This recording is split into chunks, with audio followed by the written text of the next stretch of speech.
ಲತೆಗಿರಾದ ದ್ರೌಪದಿ ಕಾಯ್ದ ಕೋಳಲ್ನಾಡೈ ಒದಿಸುವುದರ ತನ್ಮೂಲಕವಾಗಿ ಭದ್ರತಾ ಮಹಂಕಾಳಿ ಎನ್ನುವ ಹಾಗೆ ನಾನು ಕರೆಸಿಕೊಳ್ಳಿಕ್ಕಿದ್ದೇನೆ ಇನ್ನು ಮೇಲೆ. ಆದರೆ ಭಕ್ತ ಶ್ರೇಷ್ಠನಾಗಿರುವಂತಹ ನಿನ್ನಿಂದ ಆಗಬೇಕಂತ ಕೆಲವಷ್ಟು ಹೊಣೆಗಾರಿಕೆ ಕಾರ್ಯಗಳು ಇದೆ. ಅಪ್ಪಣೆ ಆಗಬೇಕು. ಅಪೂರ್ಣಗೊಂಡಿರುವಂತಹ ದೇಗುಲವನ್ನ ಶೀಘ್ರದಲ್ಲಿ ಪರಿಪೂರ್ಣಗೊಳಿಸಿ, ಅಷ್ಟೇ ಅಲ್ಲದೆ ಶುಭ ಮುಹೂರ್ತದಲ್ಲಿ ದೇಗುಲದಲ್ಲಿ ಭದ್ರ ಮಹಂಕಾಳಿಯನ್ನ ಪ್ರತಿಷ್ಠಾಪಿಸಿ, ಕೇವಲ ನನ್ನನ್ನ ಮಾತ್ರ ಅಲ್ಲ, ನನ್ನ ಪರಿವಾರ ದೈವ ಗಣಗಳನ್ನ ನನ್ನ ದೇಗುಲದಲ್ಲಿ ಎಡ ಹಾಗೂ ಬಲಭಾಗದಲ್ಲಿ ಪ್ರತಿಷ್ಠಾಪನೆ ಮಾಡಿ, ಅಲ್ಲದೆ ವರ್ಷಂ ಪ್ರತಿ ನೀವು ಜಾತ್ರೋತ್ಸವ ನಡೆಸಬೇಕು. ನನ್ನ ದೇಗುಲದಲ್ಲಿ 3 ಗ್ರಾಮದ 3 ಮನೆಯೂರು ಧರ್ಮದರ್ಶಿಗಳಾಗಿ ತಮ್ಮ ಸೇವೆಯನ್ನ ನಡೆಸಿಕೊಂಡು ಹೋಗಲಿ. ಜಾತ್ರೋತ್ಸವದ ಸಮಯದಲ್ಲಿ ಹೇಮಪುರದಿಂದ ಲಕ್ಷ್ಮೀನಾರಾಯಣನನ್ನ ಬರಮಾಡಿಸಿಕೊಂಡು ಕಟ್ಟ ಪೂಜೆಯನ್ನ ಸಲ್ಲಿಸಿ, ಸನಿಯದ ಚಿತ್ತೇರಿಯಲ್ಲಿ ನೆಲೆಸಿರುವಂತಹ ಬ್ರಹ್ಮಲಿಂಗೇಶ್ವರನಿಗೆ ಕಾಲಕಾಲಕ್ಕೆ ಸರಿಯಾದಂತ ಪೂಜೆಯನ್ನ ಕೊಟ್ಟು ನಡೆಸಿ, ಇನ್ನು ನನ್ನ ಜಾತ್ರೋತ್ಸವದ ಸಮಯದಲ್ಲಿ ವಿಶೇಷವಾದಂತಹ ಸೇವೆಗಳು ಭಕ್ತರು ನನಗೆ ಅರ್ಪಿಸಬೇಕಾಗಿದೆ.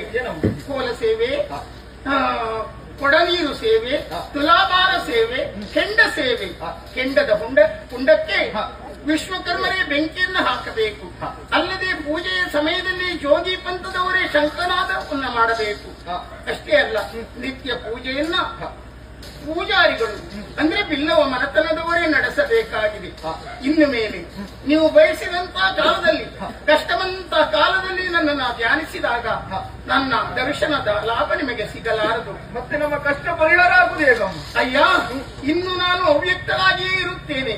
ಕಷ್ಟ ಬಂದ ಕಾಲದಲ್ಲಿ ನನ್ನ ಮೈ ದರ್ಶನದಿಂದಾಗಿ ನಿಮ್ಮ ಸಂಕಷ್ಟವನ್ನ ತೋಡಿಕೊಡ್ಲಿ. ಮೈ ದರ್ಶನಕ್ಕಾಗಿ ಒಬ್ಬ ಮೊಗವೀರ ಜನಾಂಗದ ಶ್ರೇಷ್ಠ ವ್ಯಕ್ತಿಯನ್ನೇ ನಾನು ಆಯ್ಕೆ ಮಾಡಿಕೊಳ್ಳುತ್ತೇನೆ. ಅವನಿಂದ ಮೈ ದರ್ಶನವನ್ನ ನಡೆಸಿ ಅವನಲ್ಲಿ ತಮ್ಮ ಕಷ್ಟವನ್ನ ಹೇಳಿಕೊಳ್ಳಿ. ಇನ್ನು ಕಷ್ಟವನ್ನಂತಹ ಕಾಲದಲ್ಲಿ ಬದುಕಿನ ಬವಣೆಯನ್ನ ದೂರ ಮಾಡುವುದಕ್ಕಾಗಿ ನಾನು ಸದಾ ಕಾಲ ಸಿದ್ಧಳಾಗಿರುತ್ತೇನೆ. ಮದುವೆಯಾಗದೇ ಇರುವಂತಹ ಗಂಡು ಹೆಣ್ಣುಗಳಿಗೆ ಕಂಕಣ ಭಾಗ್ಯವನ್ನ, ಅನಾರೋಗ್ಯ ಪೀಡಿತರಿಗೆ ಆರೋಗ್ಯ ಭಾಗ್ಯವನ್ನ, ಆರ್ಥಿಕ ಮುಗ್ಗಟ್ಟಿನಿಂದ ಬಳಲುತ್ತಿರುವಂತಹ ವ್ಯಕ್ತಿಗಳಿಗೆ ಆರ್ಥಿಕ ಸಂಪತ್ತನ್ನ ಕೊಟ್ಟು ಸದಾ ಕಾಲ ನನ್ನ ಭಕ್ತಾದಿಗಳನ್ನ ನಾನು ಪಾಲಿಸುತ್ತೇನೆ. ಹೆದರಬೇಡಿ. ಇನ್ನು ನಿನಗೆ ಹೊರಿಸಿದಂತ ಈ ಹೊಣೆಯನ್ನ ಶೀಘ್ರದಲ್ಲಿ ನೆರವೇರಿಸು. ನಿನಗೂ ಲೋಕಕ್ಕೂ ಮಂಗಳವಾಗಲಿ.